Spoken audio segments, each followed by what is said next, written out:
ഇന്ന് നമുക്ക് നെല്ലിക്ക വെച്ച് അടിപൊളി ടേസ്റ്റിൽ ഒരു അച്ചാർ ഉണ്ടാക്കുന്നത് എങ്ങനെയെന്ന് നോക്കിയാലോ.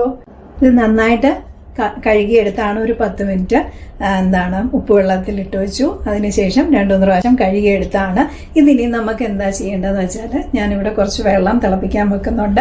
അതിനകത്ത് കുറച്ച് ഉപ്പും കൂടി ഇട്ട് കൊടുക്കുന്നുണ്ട്. ആ വെള്ളം നല്ലതായിട്ട് തിളച്ച് വന്നതിന് ശേഷം ഞാൻ ഈ കഴുകി വൃത്തിയായ നെല്ലിക്ക അതിലൊരു 5-10 മിനിറ്റ് ഒരു 10 മിനിറ്റ് ഒന്ന് ഇട്ട് വെച്ചിരുന്നാൽ മതി.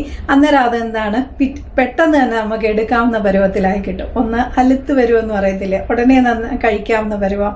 അല്ലെങ്കിൽ നെല്ലിക്ക അലുത്ത് വരണമെങ്കിൽ കുറച്ച് ദിവസം എടുക്കുമല്ലോ. ഏത് പിക്കിളാണെങ്കിലും അതിൻ്റെ ഒരു ടൈം എടുക്കുമല്ലോ. ഇത് നമുക്ക് പെട്ടെന്ന് യൂസ് ചെയ്യാൻ പറ്റുന്ന രീതിയിലാണ് ഉണ്ടാക്കുന്നത്. എന്നിട്ട് നമുക്ക് പിന്നെ കടുവൊക്കെ വറുത്ത് അതിനകത്ത് മസാലകളെല്ലാം ചേർത്ത് നല്ല അച്ചാർ പരുവത്തിലാക്കി എടുക്കാം. അപ്പം നമുക്ക് ഇന്നത്തെ കുക്കിംഗ് എങ്ങനെയാണെന്ന് നോക്കിയാലോ. ഈ നെല്ലിക്ക അച്ചാർ ഇടുന്നത് എങ്ങനെയെന്ന് നോക്കിയാലോ ഇന്നത്തെ വീഡിയോയിൽ കൂടി. അപ്പോൾ വരൂ, പോകാം. വെള്ളം നന്നായി തിളച്ച് വന്നപ്പോഴാണ് നെല്ലിക്ക എല്ലാം ഞാൻ ചേർത്ത് കൊടുത്തത്. ആ നെല്ലിക്ക ഇട്ട് ഒന്നുകൂടെ തിള വന്നതേ ഉള്ളൂ. അന്നേരത്തേക്ക് ഫ്ലെയിം ഓഫ് ചെയ്ത് ഞാൻ അടപ്പ് വെച്ച് അടച്ചും കൊടുത്തിട്ടുണ്ട്. ഇനി ഒരു 10 മിനിറ്റിന് ശേഷം ഞാൻ അടപ്പ് തുറന്ന് നെല്ലിക്ക എല്ലാം ആ വെള്ളത്തിൽ നിന്ന് കോരി മാറ്റുന്നുണ്ട്. ഇനി അതൊന്ന് തണുത്തിട്ട് വേണമല്ലോ നമുക്ക് കട്ട് ചെയ്തെടുക്കാനായിട്ട് അച്ചാറിൻ്റെ പരുവത്തിൽ. ഇപ്പോൾ എല്ലാ നെല്ലിക്കയും കോരി മാറ്റി അതൊന്ന് തണുത്തതിന് ശേഷം നമുക്ക് കട്ട് ചെയ്യാം കേട്ടോ. ഒരു 300-350 ഗ്രാമേ ഉള്ളായിരുന്നു കേട്ടോ നെല്ലിക്ക. 1/4 കിലോയ്ക്ക് മുകളിലേ ഉള്ളൂ. ഇത് ഞാൻ തണുത്തതിന് ശേഷം ഇങ്ങനെയാണ് കട്ട് ചെയ്തെടുക്കുന്നത് കേട്ടോ. ഈ ഒരു പരുവത്തിൽ കട്ട് ചെയ്തെടുക്കുക. ഇതെല്ലാ പീസും ഞാൻ അങ്ങനെ കട്ട് ചെയ്ത് മാറ്റുന്നുണ്ട്. ആ നെല്ലിക്ക എല്ലാം ഇതേപോലെ കട്ട് ചെയ്ത് മാറ്റിയിട്ടുണ്ട്. ഈ ഒരു പരുവത്തിലാണ് കട്ട് ചെയ്തെടുത്തേക്കുന്നത് കേട്ടോ. അപ്പോൾ ഇനി നമുക്ക് ഒരു കടായി വെച്ചിട്ട് അതിലോട്ട് നമുക്ക് എണ്ണയൊക്കെ ഒഴിച്ച് കടുക് വറുത്ത് മസാലയൊക്കെ ചേർത്തെടുക്കാം കേട്ടോ. ഞാനിവിടെ ഇപ്പം ഒരു ചീനച്ചട്ടി അതായത് കടായി വെച്ച് കൊടുത്തിട്ടുണ്ട്.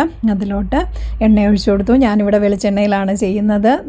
എല്ലാവരും കൂടുതലും എനിക്ക് തോന്നുന്നു നല്ല എണ്ണ, അതായത് എള്ളെണ്ണയിലാണ് കൂടുതലും എല്ലാവരും ചെയ്യുന്നത്. പക്ഷേ വെളിച്ചെണ്ണ ചെയ്താലും നല്ല ടേസ്റ്റാണ് കേട്ടോ.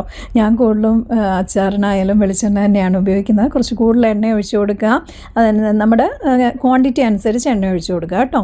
അപ്പോൾ ഞാനിപ്പോൾ വെളിച്ചെണ്ണ ഒഴിച്ചു കൊടുത്തിട്ടുണ്ട്. അതിലോട്ട് കടുക് പൊട്ടിക്കാൻ ചേർത്ത് കൊടുത്തിട്ടുണ്ട്. ആ കടുക് ഒന്ന് പൊട്ടി വന്നപ്പോഴത്തേക്ക് ഞാനൊരു കുടം വെളുത്തുള്ളി കേട്ടോ, ഒരു നല്ല ഒരു കുടം, അതായത് ഒരു 10-15 അല്ലിയോളം വരുന്ന വെളുത്തുള്ളി ചേർത്തിട്ടുണ്ട്.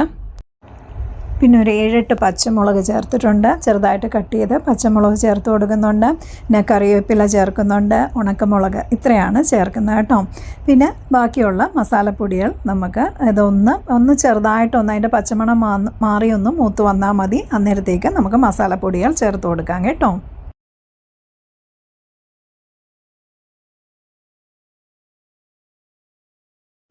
ഇപ്പോൾ അതെല്ലാം നന്നായിട്ട് മൂത്ത് വന്നിട്ടുണ്ട്. ഇതിലോട്ട് ഞാൻ 1 ടീസ്പൂൺ മഞ്ഞൾപ്പൊടി ചേർക്കുന്നുണ്ട്, 4 ടീസ്പൂൺ മുളക് പൊടി ചേർക്കുന്നുണ്ട്, 1 ടീസ്പൂൺ കായപ്പൊടി ചേർക്കുന്നുണ്ട്, 1/2 ടീസ്പൂൺ ഉലുവാപ്പൊടിയും ചേർക്കുന്നുണ്ട്.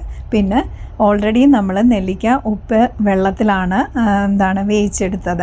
അതൊന്ന് വേവിച്ചെടുത്തല്ലോ. അന്നേരം ഇതിലോട്ട് ഞാൻ അതനുസരിച്ചാണ് ഉപ്പ് ചേർത്ത് കൊടുക്കുന്നത്. ഞാനൊരു 2 ടീസ്പൂണാണ് പിന്നെയും ഉപ്പ് ചേർത്തത്. ഓൾറെഡി നെല്ലിക്കയിൽ ആ ഒരു ഉപ്പ് അബ്സോർബ് ചെയ്തിട്ടുണ്ടല്ലോ. അതുകൊണ്ടാണ് ഇതിൽ ഞാനൊരു 2-2.5 ടീസ്പൂൺ ഉപ്പ് ഇപ്പം ചേർത്ത് കൊടുക്കുന്നുണ്ട്. ഇനി അത് മിക്സായിട്ട് നമുക്ക് ഉപ്പ് കുറവാണെങ്കിൽ നെല്ലിക്ക എല്ലാം കൂടിയിട്ട് മിക്സ് ചെയ്യുമ്പോൾ ഉപ്പ് കുറവാണെങ്കിൽ കുറച്ചുകൂടെ ചേർത്ത് കൊടുക്കാവുന്നതാണ്. 2 ടീസ്പൂൺ ഉപ്പും കൂടി ഇപ്പം ചേർത്ത് കൊടുക്കുന്നുണ്ട്. അപ്പോൾ ഇതെല്ലാം ഒന്ന് നന്നായിട്ട് ചൂടായി വരണം. ഈ മസാലപ്പൊടികൾ തിളച്ച എണ്ണയാണ്, അതുകൊണ്ട് എളുപ്പം ചൂടാവും. ജസ്റ്റ് ഒന്ന് നന്നായിട്ടൊന്ന് ഇളക്കി മിക്സ് ആകുമ്പോഴത്തേക്ക് തന്നെ അത് മസാലകളെല്ലാം നല്ല ചൂടായി വരും. ഇതിലോട്ട് എന്നിട്ട് ചേർക്കുന്നത് 1 കപ്പ് വെള്ളം ചേർത്ത് കൊടുക്കുന്നുണ്ട് കേട്ടോ. എന്താ വെച്ചാൽ നെല്ലിക്കയിൽ നിന്ന് അധികം വെള്ളം ഇറങ്ങാനില്ല. മാങ്ങയൊക്കെ ആണെങ്കിൽ പിന്നെയും വെള്ളം ഇറങ്ങി വരും. പക്ഷേ നെല്ലിക്കയിൽ നിന്ന് അങ്ങനെ വെള്ളം ഇറങ്ങി വരാനില്ലാത്തതുകൊണ്ട് ഞാൻ 1 കപ്പ് വെള്ളവും കൂടെ ചേർത്ത് കൊടുക്കുന്നുണ്ട്. ആ വെള്ളവും നന്നായിട്ട് തിളച്ച് വരുമ്പോൾ ഒന്ന് ഉപ്പ് നോക്കുക കേട്ടോ. പാകത്തിന് ഉപ്പുണ്ട് എങ്കിൽ ഇത്തിരി മുമ്പോട്ട് നിൽക്കണം. എന്താ വെച്ചാൽ അച്ചാറിൽ എല്ലാ മസാലകളും കൂടെ പിടിച്ചു വരുമ്പം ഉപ്പ് കുറച്ച് മുമ്പോട്ട് നിൽക്കണമല്ലോ, എന്നാലല്ലേ ആ പാകത്തിനുള്ള ഉപ്പ് വരുള്ളൂ. അതുകൊണ്ട് ഇപ്പം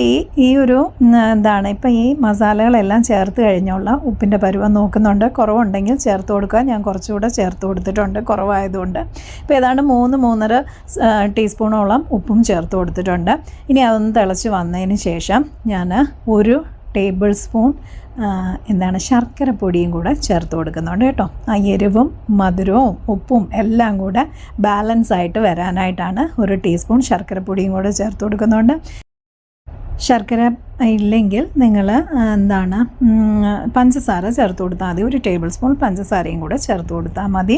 എന്നിട്ട് ഇതൊന്ന് തിളച്ച് വരുമ്പോഴത്തേക്ക് നമുക്ക് കട്ട് ചെയ്ത് വെച്ചേക്കുന്ന നെല്ലിക്ക അതിൻ്റെ കൂടെ ചേർത്ത് കൊടുക്കാം കേട്ടോ. നെല്ലിക്ക ചേർത്ത് കൊടുത്ത് നന്നായിട്ട് മിക്സ് ചെയ്ത് ജസ്റ്റ് ഒന്ന് നന്നായിട്ടൊന്ന് ചൂടായാൽ മതി. എന്താ വെച്ചാൽ തിളച്ച വെള്ളത്തിൽ ഇതെല്ലാം തിളച്ച് കിടക്കുവാണല്ലോ, അതിലോട്ടാണല്ലോ നെല്ലിക്ക മിക്സ് ചെയ്ത് കൊടുക്കുന്നത്. നെല്ലിക്ക മിക്സ് ചെയ്ത് ഒന്ന് നന്നായിട്ട് മിക്സായി വരുമ്പോഴത്തേക്ക് നമുക്ക് ഫ്ലെയിം ഓഫ് ചെയ്യാം. പിന്നെ വേണമെങ്കിൽ നിങ്ങൾക്ക് എന്താണ് 1 ടേബിൾ സ്പൂണോ 2 ടേബിൾ സ്പൂണോ എന്താണ് വിനിഗർ ചേർത്ത് കൊടുക്കാം. ഞാൻ പക്ഷേ ഇവിടെ ചേർക്കുന്നില്ല, അത് ഓപ്ഷണലാണ്, വേണമെങ്കിൽ ചേർക്കാം കേട്ടോ. പക്ഷേ എനിക്ക് വിനിഗർ ചേർത്തില്ലെങ്കിലും കേടാവാതിരിക്കാറുണ്ട്. ഞാനത് തണുത്തതിന് ശേഷം അന്നേരം ബോട്ടിലാക്കി ഫ്രിഡ്ജിൽ വെക്കുകയാണ് ചെയ്യുന്നത്. എനിക്ക് കുറേ നാൾ അത് കേടാവാതിരിക്കാറുണ്ട്. വിനിഗർ ഞാൻ ചേർക്കാറില്ല. ഇനി നിങ്ങൾക്കത് ചേർക്കണമെന്ന് നിർബന്ധം ഉണ്ടെങ്കിൽ 2 ടേബിൾ സ്പൂൺ വിനിഗറും കൂടെ ചേർത്ത് വേണം ഇത് മിക്സ് ചെയ്ത് കൊടുക്കാനായിട്ട് കേട്ടോ. എല്ലാം കൂടെ മിക്സായി നല്ല കറക്റ്റ് പരുവത്തിന് വന്നിട്ടുണ്ട്. ഇപ്പോൾ കാണുമ്പോൾ തന്നെ നിങ്ങൾക്ക് മനസ്സിലാവുമല്ലോ, നല്ല തിക്കായിട്ടുള്ള അച്ചാറായിട്ട് വന്നിട്ടുണ്ട്. ആ വെള്ളമെല്ലാം ആ നെല്ലിക്കയിൽ അബ്സോർബായി വന്നിട്ടുണ്ട്. അപ്പോൾ ഈ ഓണത്തിന് മറ്റുള്ള കറികളുടെ കൂടെ ഈ അച്ചാറും കൂടെ ഒന്ന് ട്രൈ ചെയ്യുക. എൻ്റെ ഈ ചാനലും വീഡിയോസും ഒക്കെ ഇഷ്ടമായെങ്കിൽ ഒന്ന് സബ്സ്ക്രൈബും ലൈക്കും കമൻറ്റും ഒക്കെ ചെയ്ത് സപ്പോർട്ട് ചെയ്യൂ കേട്ടോ. അടിപൊളി ടേസ്റ്റിലുള്ള നമ്മുടെ നെല്ലിക്ക അച്ചാർ ഇവിടെ റെഡി ആയിട്ടുണ്ട്. സൂപ്പർ ടേസ്റ്റാണ് കേട്ടോ. അപ്പോൾ എല്ലാവരും ഈ രീതിയിലൊന്ന് ട്രൈ ചെയ്ത് നോക്കുക. അപ്പോൾ നമുക്ക് അടുത്ത വീഡിയോയുമായിട്ട് ഉടനെ തന്നെ കാണാമെന്ന പ്രതീക്ഷയോടെ it's bye from Swapna Arun.